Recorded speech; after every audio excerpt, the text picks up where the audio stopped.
Whoa, what's up? What's up? What's up? Now, everyone keeps asking me Gene Deal questions, so I guess this is Gene Deal Day. uh, Here's the thing Gene Deal has a page called The Gene Deal Show. You should subscribe to his page and ask Gene these questions if you have them. I cannot answer Gene Deal questions for Gene Deal when he's right there and can answer them himself. Three of the people in this photo with Gene are deceased. So if you're asking me what happened with Kim Porter, we have that on the Patreon exclusively. You can go check that out. As for Biggie situation, I guess we'll discuss that while we're here. Let me see. Tupac situation with Puff, involvement in it, it's non-existent. We went over this 1,000 times. I don't care who video has a nice thumbnail. I've seen a thumbnail with Puffy holding a gun pointing at Tupac. It's amazing what they could do now with your image.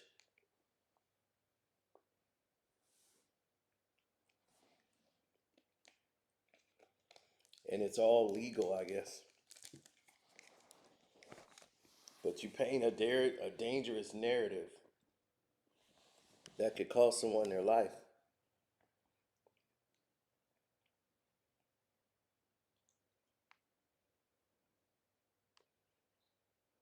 I wonder why people don't think about that.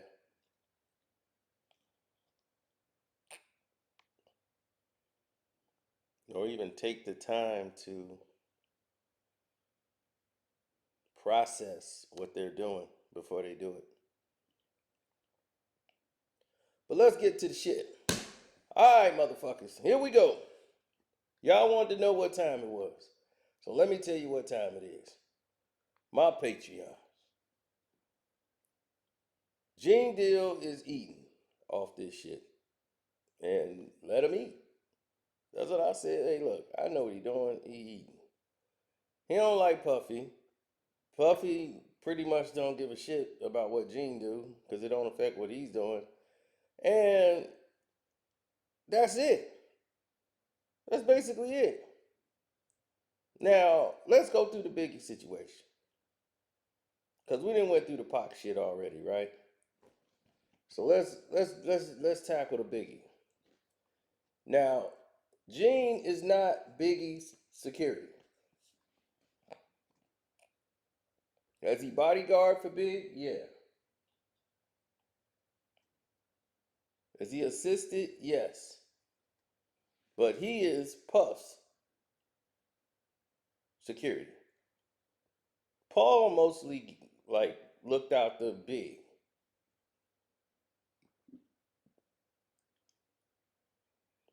Since they've been in Cali, he probably seen Big maybe 2 or 3 times.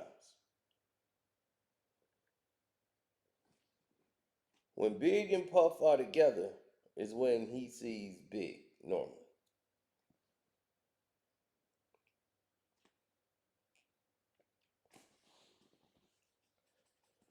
So the way he tells the story, it sounds as if like he's with Big 24/7, right? That's what a lot of you guys take from it and said, well, he was Biggie's security guard. He was not. But yes, if he was around at the time and he was supposed to, he would have been. But yeah, he's security with them. Absolutely.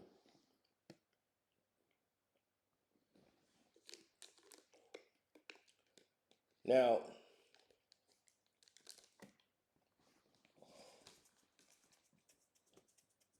here's something that many of y'all don't know. It took an hour before Big got to a hospital. An hour, B. From the time he was shot to when he got to a hospital was an hour.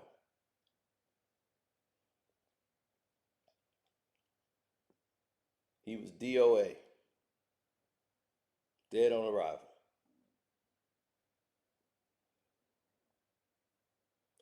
Had he gotten to the hospital in enough time, they possibly could have saved his life. He had non fatal wounds to his leg, one hit his back, and the fatal one hit his hip. Whenever a bullet hits your hip, it's super dangerous because if it hits your hip bone, and ricochet into your body, where the trajectory goes after that is unprecedented.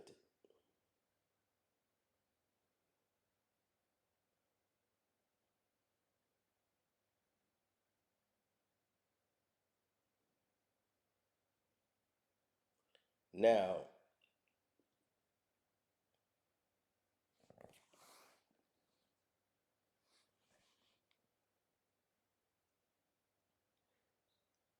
what I've seen in life, period, um, would tell me that Big could have had a better chance of surviving because he was alive after he got shot.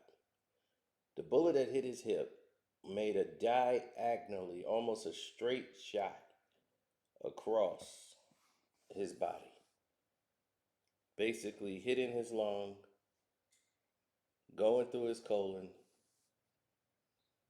and like kind of severing uh, a valve to his heart. So a lot of people weren't going to see a lot of blood because he wasn't shot in the chest, even though the damage was in his chest. The bullet had ricocheted from his hip.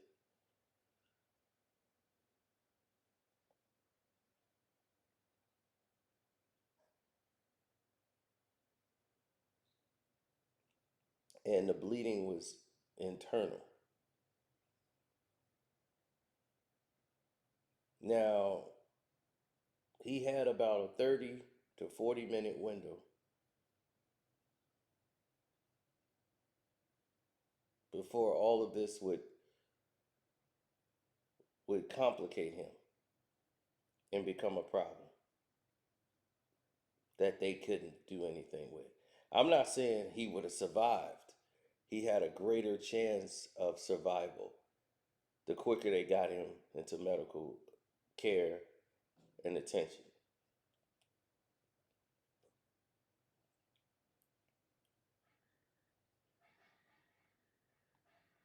Panic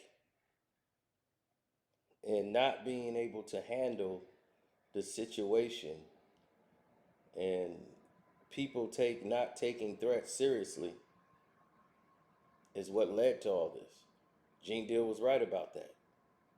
They were way too lax to be in a hot environment. And Puffy was under a false sense of security since Suge was in jail. Things was calm. Nothing gonna happen like that. We gonna diffuse all of it because he's in jail. That man still had money. That man still had power. He's dangerous.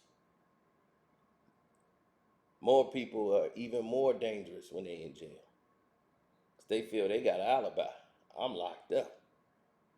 Can't do nothing to me. I'm already in jail. What I do? And nobody was thinking about it until it happened.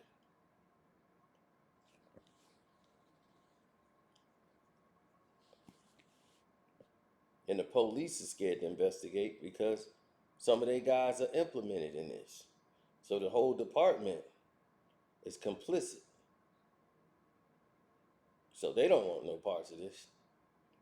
So what do you do now? Hmm? What do you do now?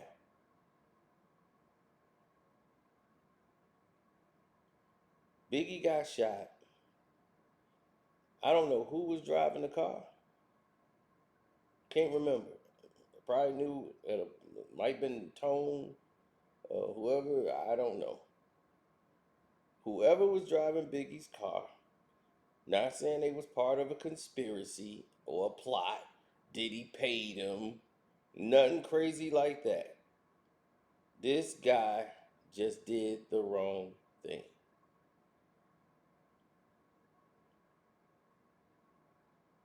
Biggie car was elevated and the Impala is down. So when he shot, all the shots is basically hitting Big in the leg.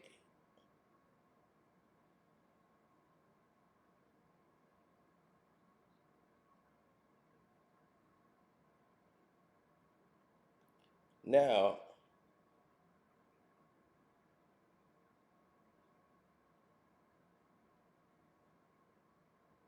here's another problem.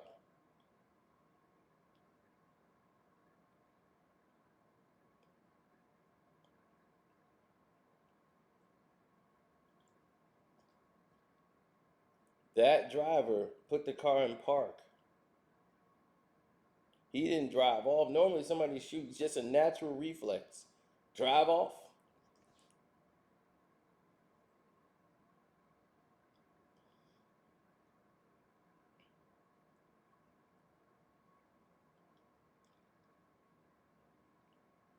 Drive the hell off. You don't put the car in park.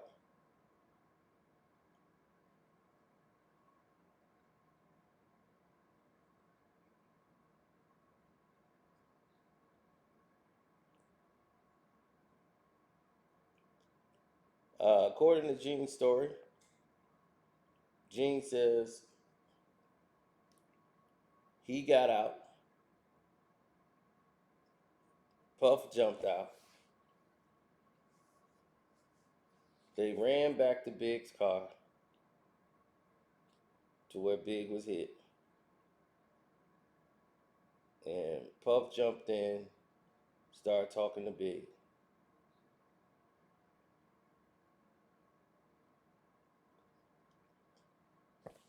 He came in and he heard them say, and he told him, don't let him fall asleep.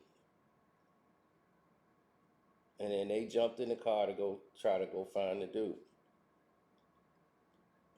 So they drove off, making some turns, some right turns. They come back, they still sitting in the same spot.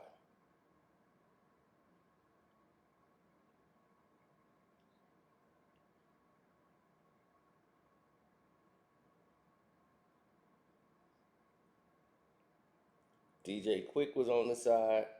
He saw DJ Quik,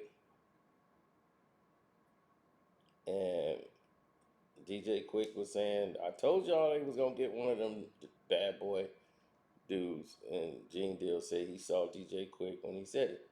I believe him. Because when this happened, DJ Quik name was going around saying DJ Quik them set him up and had something to do with it. And everybody's saying DJ Quik did it. When it initially happened, a lot of people said, oh, DJ Quik did it. A lot of people saw Quik over there. Quik did it. And Quik was bragging about it. So DJ Quik made it on his album to Let It Be Known. He made it like the lead single, I'm Not a Gangster. I'm not a gangster. I'm not. I didn't do it. I was out there, yeah, but everybody said we did it. So he was taking a lot of backlash from that, and he definitely didn't want to take the blunt of that because he was one of the first people to set it off with the East Coast. Period. He was the one like with NWA. They didn't respond to Tim Dog. DJ Quik was going back and forth with Tim Dog. Easy E and none of them, they never responded back to him. It was DJ Quik was going after him. This dude was trying anything he could to get some attention. And Quik was ready to give him the attention he was looking for. So you're looking in your source mag and won't see me. It's because the East Coast is the enemy. But I got something that'll serve them right. Nighty night, mother. Sleep tight.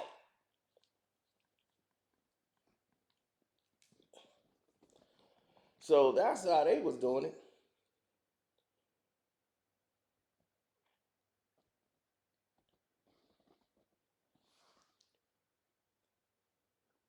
Yeah, he felt slighted by Yo MTV Raps, all of them.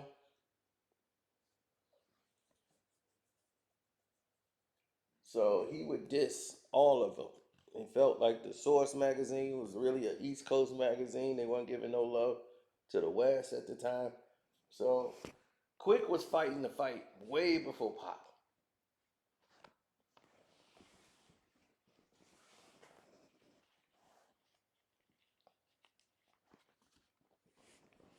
So when they said DJ Quik did it, he didn't want nobody in the East believing that shit whatsoever. Like, y'all ain't running with that motherfucker shit. I ain't did none of that. But Pac, when he was shot, which had nothing to do with no fucking Diddy whatsoever. When he was shot, it was multiple gunshot wounds. He had one to the abdomen that started from his leg. He had one shot that went to his lung. Another one hit his hip and shot up to his lung. Was the fatal one. That was the one that really did him. They could not stop that lung from bleeding. Um, they had to take that lung out completely because it wouldn't stop bleeding. So he had the support of one lung, but he kept going through cardiac arrest. And every time they tried to hook the dialysis on him because his organs was failing. And every time they hooked the dialysis machine up, he would flatline. They would resuscitate him and he'll come back to life. His heart would keep beating. And then they would hook the dialysis machine back up to him and his heart would stop again. And they did it a few times and she said, that's enough. Afeni said, that's it. Let him go. And Tupac was a very prideful man. And for him to live the way he did, he's got a finger mangled on his bullet went like through his finger. You know, he'll be in a wheelchair for we don't know how long. He won't be able to speak the same. His energy level, he's high energy. He will be slowed tremendously. His body is all sewn up like a mummy. He is a being very proudful the way he was. That would have crushed his spirit. And his mother knew that. That's why she decided to let her son go. And that's a hard decision for a mother. So for somebody to sit there and make a decision about her, you gotta let Pac go. You know Pac gotta live, and but y'all don't know her or know him like his mother. I understand how fans feel, but that's his mother. So if you gonna go that route, you gotta go that route all the way. Now Kim Porter, Oh, Diddy did that shit. No, I'm just playing. Hey, go to the Patreon on Carcino for Life and find out everything you want to know. It's called The Killer of Kim Porter. Go over there and figure out. Listen to that. That is probably the most detailed thing you're ever going to hear about it without all the extra trimmings that everybody else is doing. You're just going to get it straight cold facts. But that's the only thing he could have ever been a part of. And this whole Poochie shit, let's can deal with that now. Poochie did it. Oh, it was Poochie. Poochie, ooh, coochie, coochie, coo. Yeah, whatever. Okay. Biggie has shells that was falling out of his pants as they turned him over on the gurney.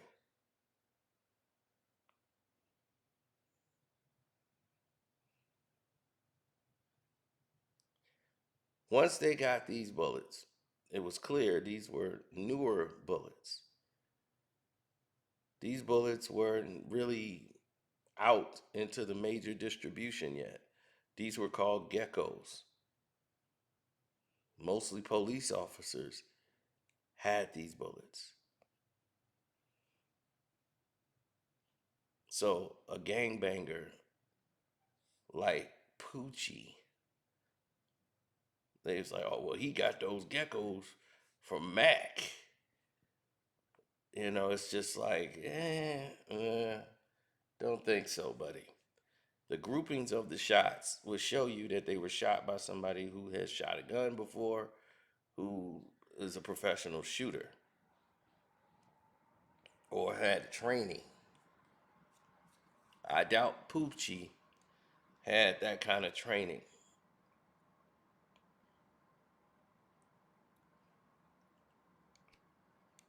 It would have been a lot more sloppy, I think, had that been Poochie. It wouldn't have been that strategic. I'm just saying.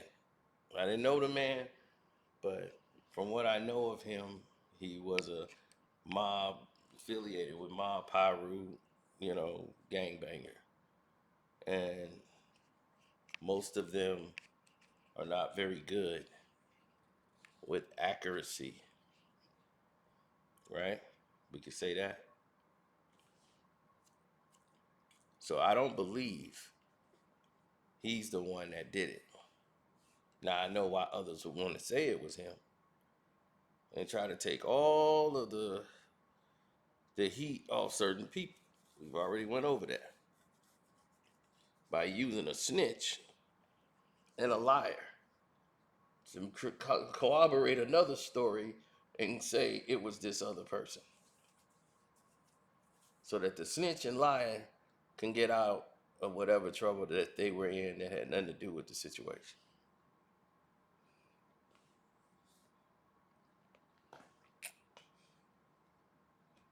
So, it is what it is.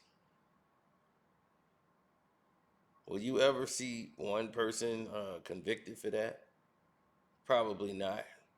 Because if they do investigate it, they're not even going to look at the real shooter, because the real shooter is connected to their department and they don't want that. They don't even want that investigation going. They know what happened. The world know what happened, but it might never be proven in a court of law as this is what happened, because that's too much heat on the department. Um,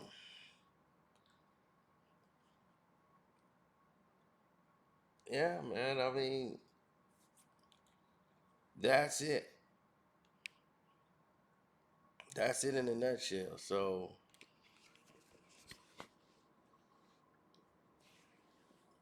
hopefully this information concludes a lot of the questions you might have. I'm quite sure y'all gonna ask them in the comment section. But my answer to everybody is go to the Patreon. Go to the goddamn Patreon. And want to thank y'all for y'all time. And I'm out. Deuces.